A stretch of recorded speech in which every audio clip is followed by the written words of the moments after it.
Welcome to the Rational Optimist podcast. What do we know about DeepSeek today that we didn't know last week? So I think the big picture, Dan, just zooming out a little bit, is things are just moving so fast. It's like every day you wake up, you walk into the office and there's something new. You know, there's some big, huge news to dive into. Obviously, the big news over the past week or so was DeepSeek, the Chinese AI model that came out. Supposedly, it was trained for $6 million versus the billions of dollars that the US AI companies are spending.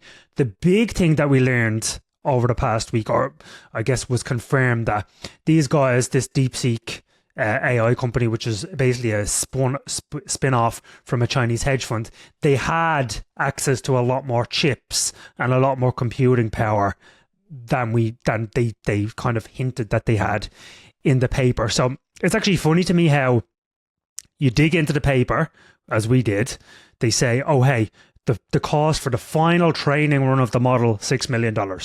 What does CNBC and what plastered all over the news? They created the model for $6 million. Not the case.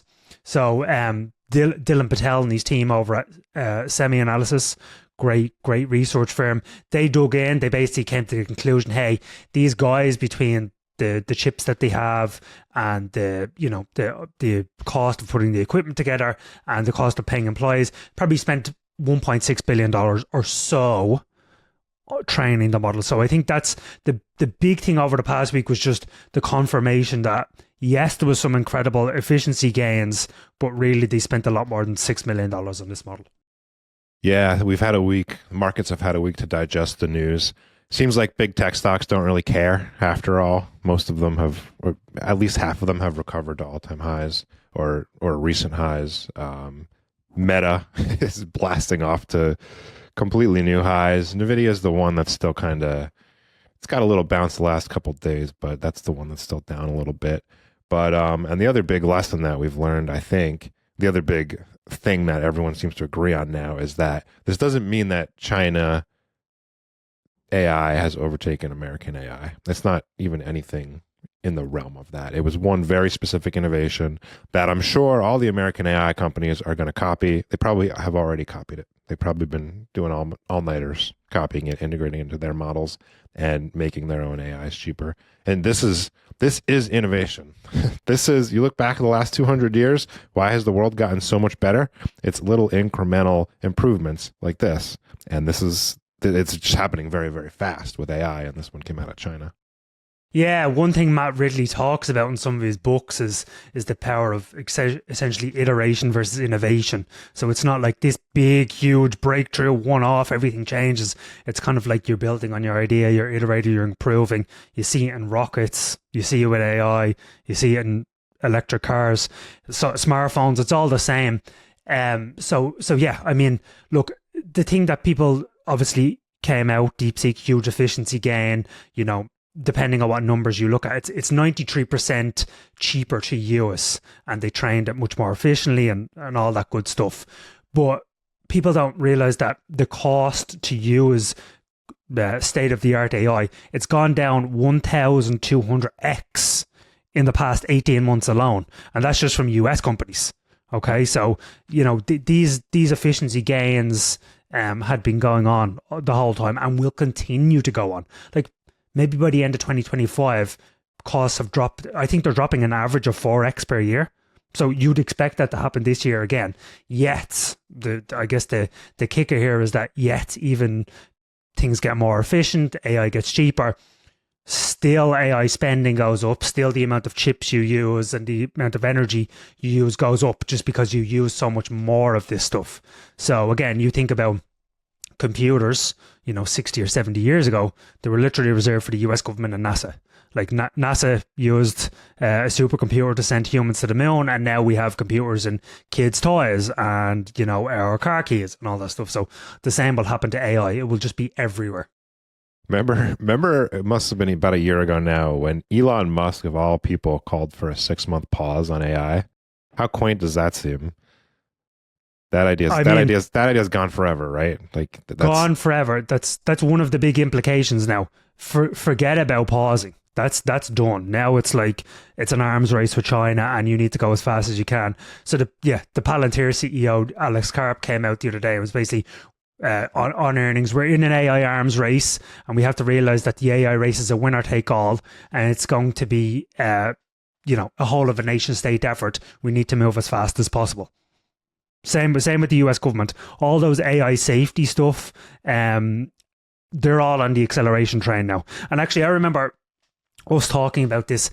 Mark Andreessen had said he used to go to Washington in the Biden administration, and he had what he called a Tuesday conversation and a Thursday conversation. The Tuesday conversation would be like, oh, hey, AI is this really important technology, we want to fund startups into space, and all the politicians would be like, I'm not so sure, it's kind of dangerous. And then the Thursday conversation would be, China is developing this AI stuff, and they're like, oh my God, we have to move so fast. And now the whole US government is on board with that message. I have not used DeepSeek, but I hear that it's more fun than the American models. It's more off the cuff, a little less factual, and a little more creative. Have you used it? And if so, you agree? I've used it. I think, so I personally, and we'll get into this in a while when we're talking about using AI, I still prefer Claude, the Claude Sonnet 3.5 model. The ChatGPT for some things.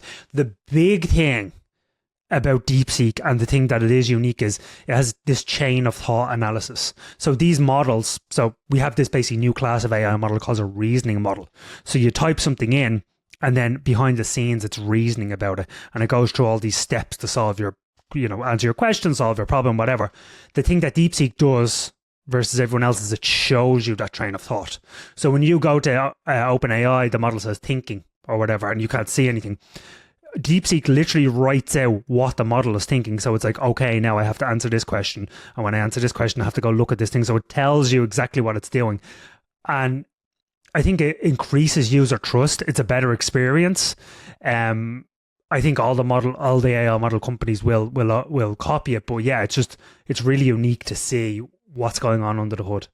So another big AI breakthrough this week is that Deep Research was released to all pro users of ChatGPT. It costs $200 a month, and Deep Research is their mode that you could probably explain it better than I can, but it like thinks really hard and like tries to really hard to make sure it gets the answer right. And it does exactly what you're saying. I tested it out this morning. A little window pane opens up on the right, and it walks you through like, here's how I tried to answer this question first, but then I thought about it, and then I tried it this different way. It's really, really cool. Yeah, and I mean, I guess the implication here for investors is that you think about how much computing power that's using in the background. So you might prompt it and it uses 1,000 tokens or whatever, which is like kind of the currency of AIs when they're thinking. But then when it goes through that chain of thought, that might use 10,000 or 20,000 tokens, because this thing can run for 10 or 15 minutes answering your question and then spit out a PhD level answer. So for me, this, again, within the context of all the DeepSeek stuff, we're just going to be using AI so much more, especially with these new reasoning models. So we just subscribed to Deep Research a couple hours ago. Have you had a chance to play with it yet? I didn't, but I'm gonna test it out tonight. And I think it just what I'm hearing from people is it just underscores how fast this technology is moving, and how if you're not using it, you're just going to be completely left behind. So I'll tell you what I asked it to do. I asked it to, as of today, tell me the top 20 companies in the world and their market cap, the biggest companies in the world, with their market caps, with a brief description of what they do that a 10-year-old can understand. Sounds basic, but there's like, you ask a human to do that, and there's all sorts of little pitfalls. Like, do you want foreign stocks? Do you want private stocks? Like, there's all sorts of little pitfalls to fall into. And so it opened up this pane, and it said, first I'm checking Yahoo Finance. Looks pretty good, but there's a couple things that look wrong. Let me check it against this source. And it, like, long story short, it did like a chain of reasoning, like 10 different steps. And I can see that it cross-checked the data against many different sources. And then what it gave me as an output, I had almost 100% confidence in, because I saw what it did and it listed out every single source for every single market cap. Whereas the models, just like a couple of months ago, they would just give you the answer with the utmost confidence, and there'd be a couple mistakes in there, which means you can't really trust anything if there's going to be little mistakes buried in there. Yeah, it's so true. And I mean, people are just going to use this for all sorts of things. One thing I think is, we're hearing a lot about tariffs, and more broadly, any question you get now that you're not sure of, you can literally just, the first action should be, let me go ask GPT Pro. If you can afford the subscription, that's the first step now, because that gives you kind of some source of truth, or lets you reason through what's going on, weigh up both sides of the argument. It's a game changer. It really is a game changer, and I don't think people realize how fast things are moving. Yeah. So I've read a little bit about what some other very smart people have said about deep research. So our friend, the economist Tyler Cowen, said he had it write a number of 10-page papers, and they're outstanding. And he thinks the quality of deep research is comparable to having a good PhD level research assistant and sending them away with a task for a week or two, except deep research comes back in 5 or 6 minutes and makes no errors. Tyler's not a guy to exaggerate or overstate things, so him saying that is really, really impressive. It's pretty incredible when you think about that. I mean, I guess people's mind instantly goes to the, AI is going to take all the jobs. We're not going to get into the scope of this podcast, but yeah, I mean, you need to use this stuff. I told you it's my number one New Year's resolution for rational optimists and everyone else. You just need to start playing around with this stuff. Yeah, the whole taking all the jobs thing, the more into rational optimism you get, the sillier that sounds, because there's so much to do. There's still so many problems to figure out, so much to learn. We're not going to run out of stuff. When you think about it, we've basically, for maybe 100 or 200 years, we've created jobs that are past just the level of like, you need Maslow's hierarchy of needs, right? You basically... We're on the self-actualization part of the pyramid right now. We've figured out the shelter and the food and the water and all that stuff a long time ago. So yeah, you're always going to create more jobs, and it will essentially allow you to automate away the mundane parts of your job or just life, and then move on to higher value activities. Before we get too deep into using AI, I just want to go back to deep research. Another big thing we learned over the past week or so was that why the market freaked out was that, these companies now have a more efficient way to train AI and run it. They're not going to spend as much on NVIDIA GPUs and AI infrastructure and all that stuff. Well, in the middle of earnings season right now, and Google came out, expected to spend $58 billion on CapEx, so building AI data centers, told you they're going to spend $75 billion. Meta and Microsoft came out with similar numbers, 65 billion and 80 billion. So clearly the largest spenders of AI in the world, the guys who have the most invested in this stuff, are telling you they're not slowing down. So I think that's a very important point for people to understand. And I would take it kind of as a signal that this stuff isn't going to slow down just yet. It seems like there's no such thing as too many data centers and too much computing power. Is there an upper limit on this stuff? I don't think there is, of course, some upper limit, but I just don't think you're anywhere near there yet. I mean, less than 5% of the world uses AI on a weekly basis. And over time, that's going to be 100%, or at least in rapid pace in the next year or two, it's going to be called a 40%. So I mean, you're just going to need a lot more of this stuff. And if you think these guys are wasting money, and they have the best window into who's using this stuff, how fast it's growing, the capabilities of it, if you think they're going to waste tens of billions of dollars on this stuff, I think you don't have your head screwed on. Yeah. Well, people analogize it to the .com bubble, of course, where the connective infrastructure that was laid down during the .com bubble wasn't wasted. It was just way ahead of its time. And therefore, the companies that spent all that money, they they didn't reap the profits from it for a long time, and in the middle their stocks crashed. This does seem different because it seems like we can use right now all the compute we can possibly build.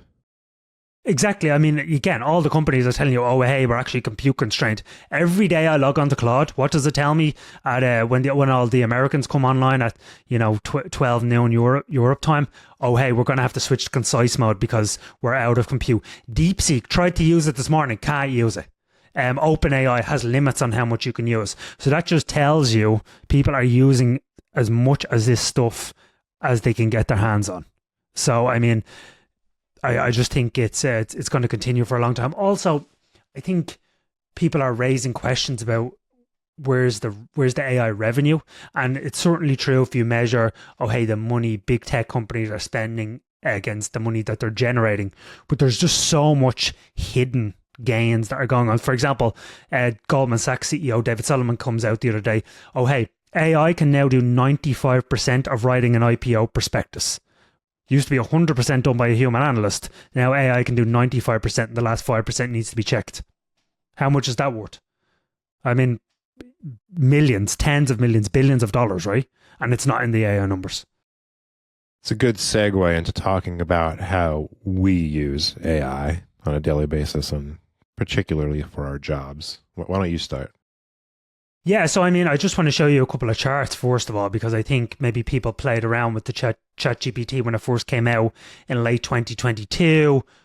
Fun, seemed like a toy, didn't use it. So I'm going to show you just a few charts of how good AI is getting. So first chart from our friends over at Our World in Data, test scores of AI systems on various capabilities relative to human performance. And you can see on all these metrics, whether it's reading or image recognition or language understanding, they've gone from zero, like being absolutely useless, to now exceeding the average human. And then the second chart I'm going to show you is these various AI benchmarks that measure, AI's coding ability, its math ability, its creative abilities. And again, just over the past year or two, you've gone from useless to scoring 100 out of 100 on these tests. And these are some really, really hard tests. How I use it, I guess two ways, and we write about this in the diary this upcoming Sunday. First of all, as a writing kind of aid, it kind of conquers the blank page for you. So we all know that feeling of staring at a blank page. Where do I start? What do I do? There's ways to use AI, and again, we get into it in the diary, that it basically just spits out a really, really bad first draft for you, and that kind of gets you conquering the blank page. And then I know you have some great ways to use it too, so I'll let you. I like it for writing. I like it for the exact same reason as you. It basically, writer's block is not really a thing anymore when you use AI. If you don't know what to write, just tell it what you're trying to do. Like you said, it'll spit out a terrible first draft, but there'll be little nuggets in there and little nuggets of ideas that'll help you start your essay.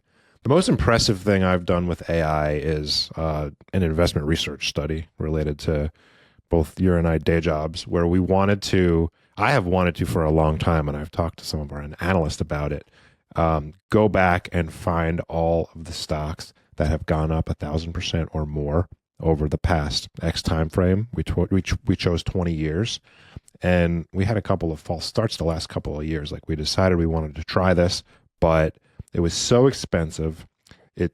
We would have had to hire people. We would have had to buy tons of data. It just turned out it wasn't literally impossible, but it was so hard and time consuming and slow that it wasn't really worth it to pursue it. And AI just completely changed that. Just before Thanksgiving and over the Christmas holiday, I started using Claude to write code for me, write Python scripts to pull data from various financial sources, some of them premium, some of them free, and just start to piece together this puzzle. And it crunched millions and millions of data points for me. I had never written a line of code in my life, and Claude helped me write the code. That's even an understatement. Claude basically wrote the code for me. And when it didn't work the way I wanted it to, I would take the output of the code and paste it back into Claude and say, hey, what does this mean? And it would fix it for me. So it debugged, it cross-checked the data, it got me what I wanted, and it was a real eye-opening moment because, like I said, I had never coded a word in my life. I didn't even know what Python was, and it took me from zero to being able to do a pretty sophisticated research project. And this is the worst it'll ever be, right? Yeah. I think one thing, like, I guess the project you undertook is an example of, you've always wanted this app to exist or this little piece of software to do something in your life. I think now you're going to be able to create that. So whatever it is, whether it's sorting your taxes or whatever little app that's going to improve your life, you're basically heading into an era now where you have personal software on demand. Oh, hey, I'd love an app to do this. You just speak into your phone and GPT or Claude or whatever will do it. That's where we're going with this stuff. It's pretty incredible. Yeah.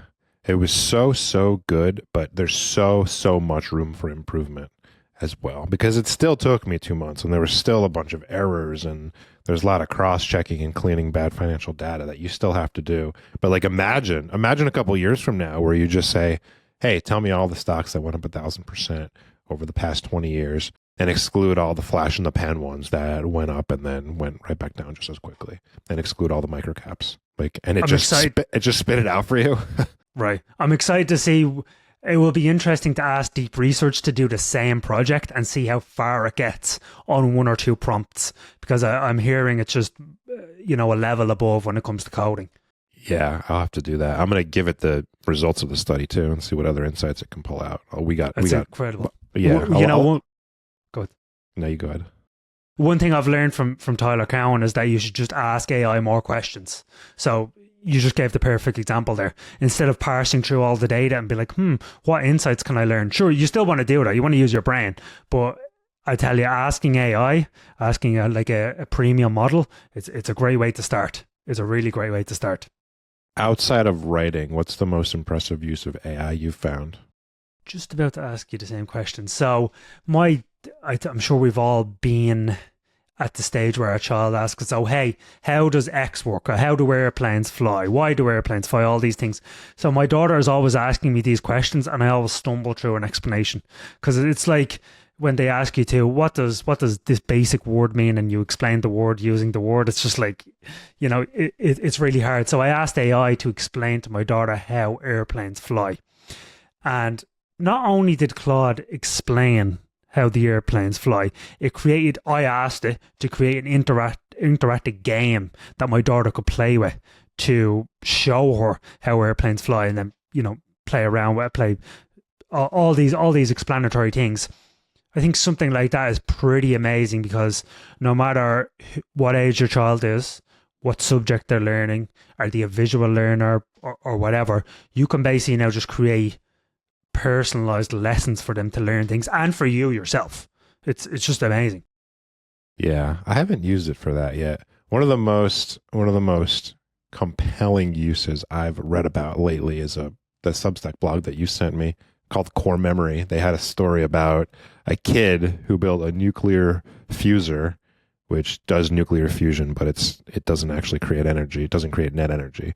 But he built a nuclear fuser using parts he ordered off the internet in his house with AI as a guide. And it says a lot about how far AI has come, that I did not find that all that surprising. I'm not surprised that if you're determined, AI could teach you how to do that. But the best insight in that article to me was that the guy who wrote it was a relatively young guy, very familiar with AI, but the guy he was talking to, the guy who actually built the fuser, was like a whole different level of AI native, where he's more of a kid. He grew up. I guess he didn't grow up, but the last couple years since generative AI has been around, he's just been immersed in it with his young brain when it can absorb the most stuff. And he's just got a whole different level of ability to use AI intuitively that someone older, sadly you or me, don't have. And it just made me realize there's a generation of kids coming up who are just going to be super productive. I had the exact same thought because I've always viewed myself as the young guy and the computer whiz kid, and like it was older people asking you, well, how did you do that? Or can you fix my phone for me or whatever? And now we're going to be doing the same with these kids coming up. But it doesn't have to be that way, right?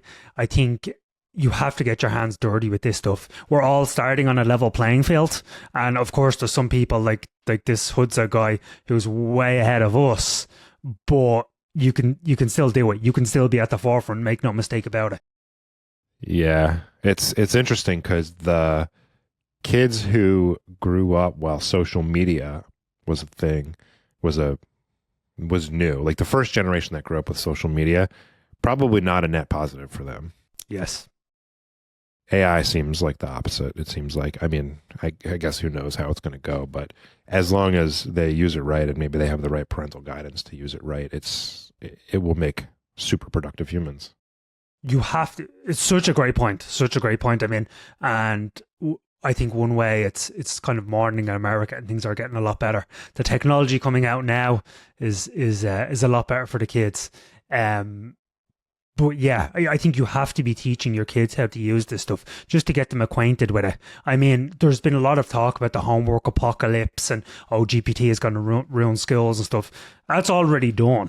Like, there's no putting the genie back in the bottle. I know, again, Tyler and others are essentially using AI in the course now. So they're using AI to design lessons, but they're actually AI as part of the test now. So it's like, oh, hey, here, do this thing. You have to do it with AI, and you're graded on how well you can command AI, because it's just like telling kids not to use AI for the homework. It's like telling them not to use a computer to type out essays or whatever. It's just like we have to adapt. So I think the ones that are fastest to adapt will really get ahead. I don't know about you, but I feel like Jekyll and Hyde on this sometimes, because when I look at the investment markets and I see the AI stocks and big tech stocks just like at nosebleed heights, you're like, okay, be careful out there. Maybe that can't last. But then when you actually use the AI and learn about how other people are using the AI and just think about how much there is to be done and how much more productive and better the world can get if we embrace this over the next 5 years, like a lot of those stocks deserve to be 5 to 10 times higher in 10 years. So, I'm a big proponent of crypto. I really believe in technology. I think there's incredibly exciting things going on, and it's been held back by disastrous regulations in America. Okay.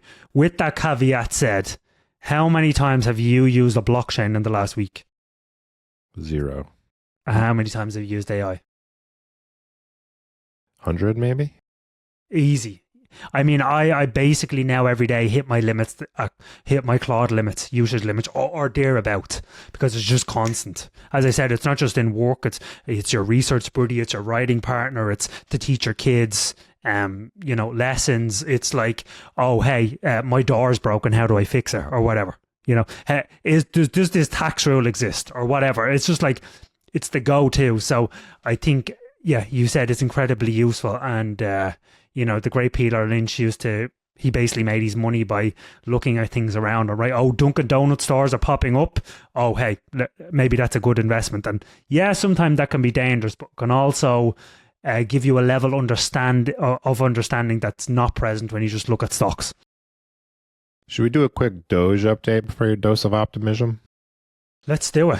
I mean, you can tell us the latest things that are going on. What I would say is that I recently listened to 2 Mark Andreessen podcasts, one with the Hoover Institution, another with Lex Friedman. And Mark Andreessen, creator of the first web browser, he is a self-described he's a billionaire, but he's a unpaid intern at the Department of Government Efficiency, which is so-called Doge, led by Elon Musk. The comments that he mentioned, I thought were really good. So essentially, this thing is staffed with super geniuses, and they're essentially, I think the common perception is that they're going to have a really hard time cutting any spending. They're going to have a really hard time cutting any regulations. In fact, he turned that on its head and says, because of the Chevron deference ruling last year and other rulings, actually a lot of these agencies are out of compliance. So Doge is kind of flipping that on its head and saying, hey,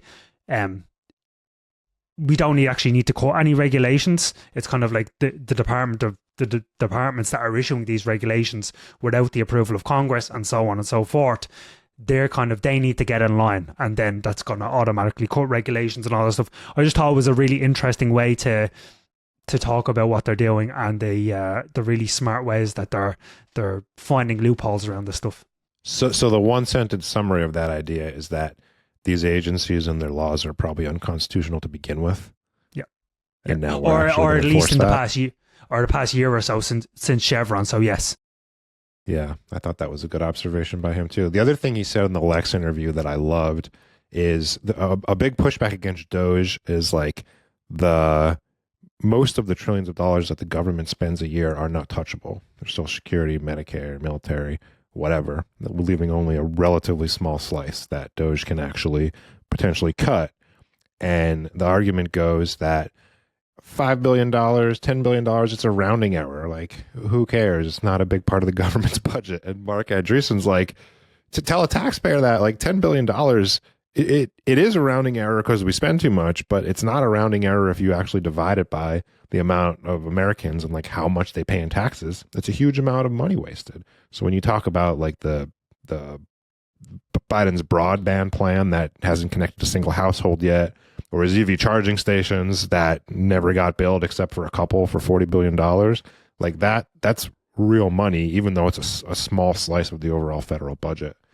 As far as what's happened with Doge lately, I can't remember the last time we talked about it, but I think since then, Elon Musk sent the fork in the road email to many government employees, offering them generous buyout terms. Of course, many people were up in arms about this, but I thought something interesting came out just yesterday.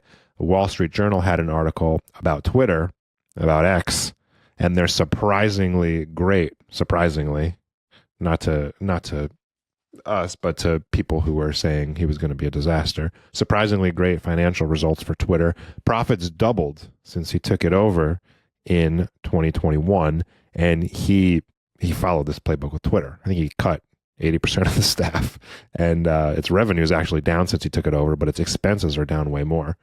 As a result, its profit has doubled.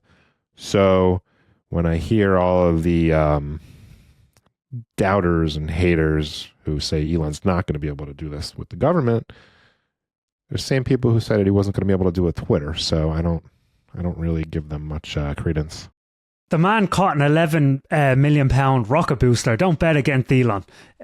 What I would say is that I think another thing Andreessen mentioned was that the power of getting the public on your side and having essentially given them transparency. I'm actually always amazed by, a famous person has a problem with a company, and usually that problem would just go, would get lost in customer service, wouldn't be handled well. They go on Twitter, they go on Facebook, they go on YouTube, and they make a video about it. And then, of course, instantly the PR team picks up on it, the problem gets solved because they don't want the bad publicity. Well, Doge is using that weapon against the wasteful US government. So they're posting on Twitter and they're creating leaderboards about the most ridiculous spending or the most ridiculous regulation. And we often talk about how, a really useful project gets blocked because it's going to disrupt 100 desert tortoises or whatever, like the largest solar farm in America. That was the story there. And I think shedding light on some of this stuff, that's how you get the public on your side, and that's how you actually change things. Versus, years ago there was similar efforts, but back then we didn't have social media and we didn't have the internet, and you had to give it to the media, and if the media didn't want to talk about it, it didn't get out there. But now you can literally just go direct to consumer. Yeah. Last thing I'll say on this before the dose is that I don't want to hate and have no trust in the government.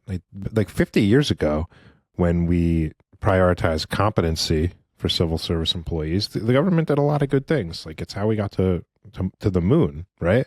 So I hope that this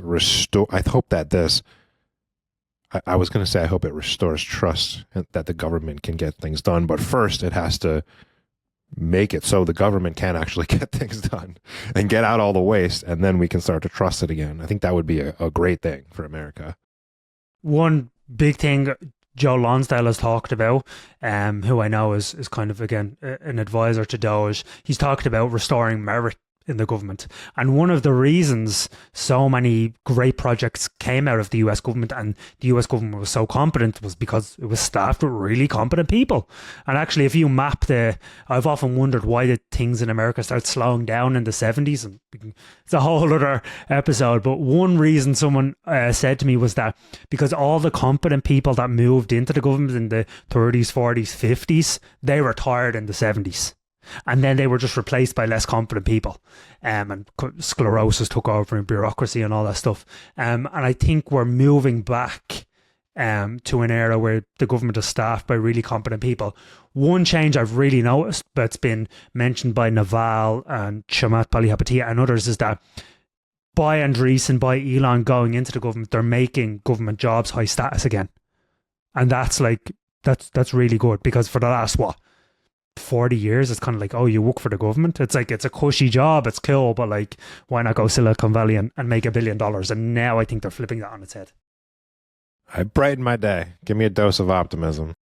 Dose of optimism. So last week we got the first supersonic flight in 22 years. Boom Supersonic startup came out and went, it's one-man supersonic jet went supersonic, flew faster than the speed of sound over the Mojave Desert, or Mojave, maybe. I just want to show you a tweet that I saw on Twitter. It's a picture of a Concorde and a World War II military fighter plane, and it says separated by only 30 years, two true beauties. And this is just a great picture of showing what's possible when you really, really go fast with innovation. So we went from this propeller fighter plane to a jet that can fly faster than the speed of sound, again in less than 30 years. So hopefully Boom's supersonic flight last year kicks off a new era of aviation innovation. Me and you we can go to Tokyo for the weekend or whatever we want to do, because you can fly at the speed of sound. So let's go. I'm excited for the next 30 years. I love it. Viewers, you can boost our optimism by hitting the subscribe button, ringing that bell, and leaving us a comment. This greatly helps our channel grow. We appreciate all of your support, and we'll see you next week.